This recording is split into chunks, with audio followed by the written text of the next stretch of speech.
पहलू है, ये आवश्यक है कि नियुक्तियां योग्यता और विशेषज्ञता के आधार पर हो, ना कि राजनीतिक विचारधाराओं के आधार पर। इस मोर्चे पर कोई भी समझौता निर्णय लेने की गुणवत्ता और भारतीय रेलवे के समग्र प्रदर्शन में गिरावट का कारण बन सकता है। जनता की जरूरतें सर्वोपरि, इसलिए हमारे लिए आम आदमी की जरूरतें सर्वोपरि हैं। रेलवे सुलभ, किफायती और विश्वसनीय होना चाहिए।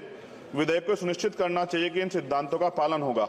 हालांकि विधेयक का उद्देश्य अच्छा हो सकता है, लेकिन इससे संभावित परिणाम दूरगामी है। हमें सावधानीपूर्वक आगे बढ़ना चाहिए और सुनिश्चित करना चाहिए कि सुधार रेलवे के मूल तत्वों को कमजोर न करें। साथ साथ सभापति महोदया, जिस लोकसभा क्षेत्र से मैं आता हूं, नगीना, वो बहुत पिछड़ा हुआ क्षेत्र है।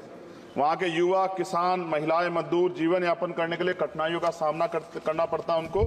इसलिए मैं माननीय मंत्री जी से मांग करूंगा कि नजीबाबाद से मुंबई और जम्मू के लिए ट्रेन चलाई जाए।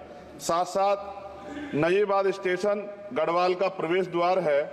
मैं आपसे आग्रह करूंगा कि वहां जल भराव। अपने भीम आर्मी चीफ और नगीना सांसद चंद्रशेखर आजाद को चंद्रशेखर आजाद आज रेलवे संशोधन विधेयक बिल 2024 के ऊपर बोल रहे थे। इस दौरान चंद्रशेखर आजाद ने रेलवे के अंदर हो रही तमाम चीजों को लेकर और रेलवे की तमाम गतिविधियां, साथ ही दुर्घटना रेलवे की जो लगातार बढ़ रही है, इन तमाम चीजों को लेकर अपनी प्रतिक्रिया दी। चंद्रशेखर आजाद ने कहा कि लोग अपनी यात्रा इसके अंदर करते हैं तो ऐसा ना हो कि उनकी अंतिम यात्रा इसी के अंदर हो जाए।